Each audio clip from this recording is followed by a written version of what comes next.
When seeking medical care, many women are believed to be fabricating and exaggerating their symptoms and therefore have to fight for their diagnosis and treatment. The universal assumption regarding women's health is that pain is a woman's natural state of being, while men's pain is seen as something abnormal. In order to understand why this is the underlying assumption, we need to go back in time to the creation of hysteria. Hysteria is known as spontaneous uterus movement and wandering uterus. The uterus was thought to be alive, not just as a part of a living body, but a separate creature housed inside a woman. Issues regarding the womb were treated by exposing women to different smells to incite sneezing and being hung upside down in an attempt to move the uterus into its correct position. To persuade the demonic uterus to behave, the woman would say, quote, "Womb, you rascal, get the hell back to your own house," end quote. The Gynecological Papyrus, the oldest known medical text in Egyptian history, created in 1825 BCE, gave the recommended treatment of, quote, "Fumigate her with incest and fresh oil, fumigate her vulva with it, and fumigate her eyes with good leg fat," end quote, to treat a woman whose eyes were aching until she could not see, being diagnosed with discharges of the womb.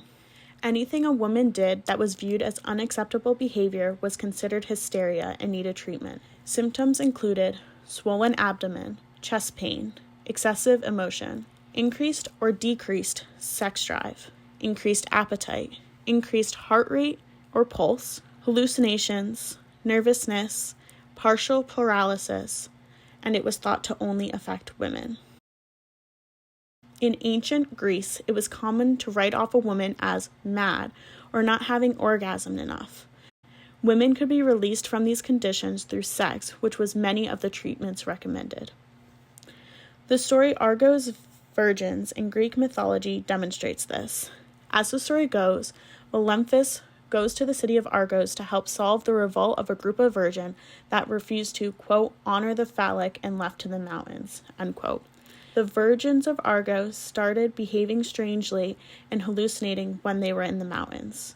Their madness was diffused with herbal remedy and sex with young, virile men, and were told to get married to avoid this illness from happening again.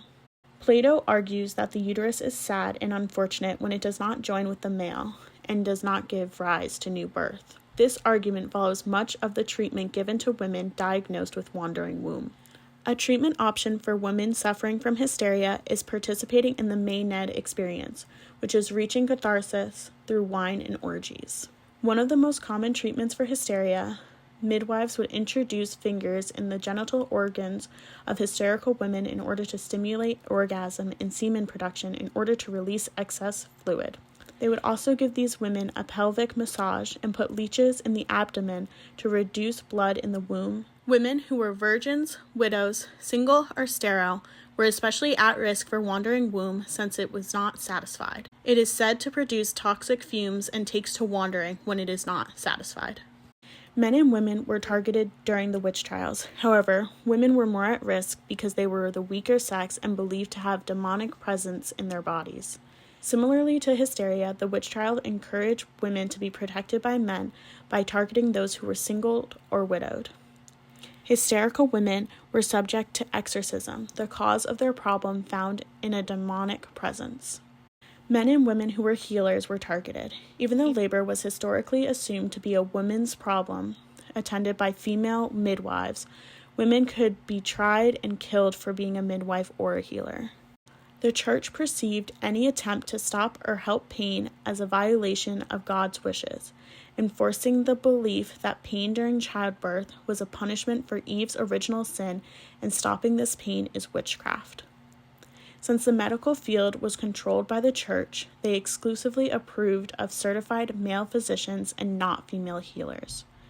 During the witch trials, women were accused of witchcraft for successfully helping patients. Wise women, healers, and midwives accounted for up to 25% of the accused. While hysteria still remains the symbol of femininity in the Renaissance, the modern age introduces the idea that hysteria is not because of the uterus, but rather related to brain chemistry, and hysterical symptoms may relate to organic diseases. In 1748, the idea comes that hysteria can affect both sexes, but women are more at risk since they are lazy and irritable. In the modern age, there is still the idea that this can only be fixed by reproduction. Becoming a mother and a wife is the only way to cure hysteria. In 1896, this idea of hysteria still existed. Freud, claimed to be the father of psychology, claims hysteria was the consequence of the lack of conception and motherhood, and that this disease was created by the losing of the woman's metaphorical penis. By current medical standards, hysteric symptoms are labeled as manifestations of dissociative disorders and have many of the same symptoms as depression and anxiety, which is common in both men and women. Hysteria has taken a new role as modern slang for a state of excessive emotion and behavior. For example, she's hysterical. Hysteria does not get taken out of the DSM, the Diagnostic Statistical Manual, which is used as a list of every diagnosis for mental health, until the 1980s. However, there are still a significant number of individuals who cannot receive medical diagnosis and are invalidated by medical practitioners and feel the weight of stigma surrounding reproductive and pelvic illnesses. Examining and treating female organs was widely considered offensive and unsavory in 1845, when James Sims started testing. James Sims, known as the father of gynecology, perfected a technique to repair viscovaginal fistulas, which is a tear between the uterus and bladder and causes constant pain and urine leakage. He did so by repeatedly conducting painful experimental surgeries on enslaved black women without using anesthesia. The surgeries were so painful that one patient endured an hour-long surgery, screaming in pain for the whole hour, while doctors watched and claimed she was exaggerating her pain. Sims stated after one surgery about the woman, quote, "I thought she was going to die. After she had recovered, I put her on a table to examine," end quote. When speaking about the benefit of testing on people who were property, he stated, quote, "There was never a time that I could not, at any day, have a subject for operation," end quote. It took him 4 years of experimentation to perfect his method, and then he went on to offer the same surgeries to white women, but offered anesthesia due to the painfulness of the surgery. The creation of the birth control pill is rooted in eugenics, which is a theory that undesirable populations could be reduced or eliminated by controlling their breeding. This only allows the perfect people to procreate. At this time, the female reproductive system was still largely a mystery to scientists, and birth control was strongly regulated by state laws that made it illegal to research. In order to avoid this legal issue, the creators of the birth control pill went to Puerto Rico, where the birth control laws were more lenient. The pills were marketed as a safe way for married women to treat menstrual disorders and to prevent pregnancy. The women were not informed that it was part of a clinical trial, nor notified of the side effects of the drug. 17% of the women in the study complained of nausea, dizziness, headaches, stomach pain, and vomiting. However, these side effects were not deemed severe enough to figure out what was causing them. They just believed the women were being melodramatic and could not handle pain. The creators were confident in the safety of the pill, so they took no action to assess the root cause of the side effects. Included in the study, participants were made to take their temperature and a vaginal smear every day. Each month, their cervix were dilated and tissue from the uterus was collected. In some cases, women underwent a large incision meant to expose the abdominal cavity so that researchers could observe their ovaries in real time. The Yellow Wallpaper is a short story written in first person as the woman slowly descends into madness. It is a fictionalized version of real-life events. In the real-life event, the author suffered continuous nervous breakdowns. She went to the best physician in the country and was told to go to bed and apply the rest cure. After determining nothing was wrong, he told her to, quote, "live a domestic life as far as possible," end quote, and to, quote, "never touch a pen, brush, or pencil again," end quote.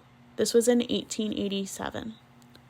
When following this advice, she found herself falling further into her disease, and as soon as she went back to work, something the doctor told her not to do, she began to feel better. The woman in the Yellow Wallpaper is unable to convince the men around her that her suffering is real. Quote, John does not know how much I really suffer. He knows there is no reason to suffer, and that satisfies him." End quote. The physician treating her was entirely interested in the body, not what the woman had to say about her own symptoms. Quote, "Really, dear, you are better." End quote. This is similar to what was demonstrated in the creation of birth control and the ignoring of the women who claimed their side effects were awful. The Women's Health Initiative was created in 1991 and is one of the largest and first long-term nationwide studies of health conditions affecting postmenopausal women in the United States.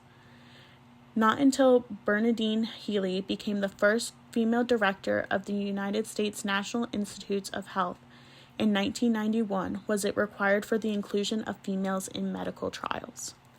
There is a clear gendered language of pain. Understanding why women's health has historically been described as a natural state of being is important to changing this health disparity between men and women.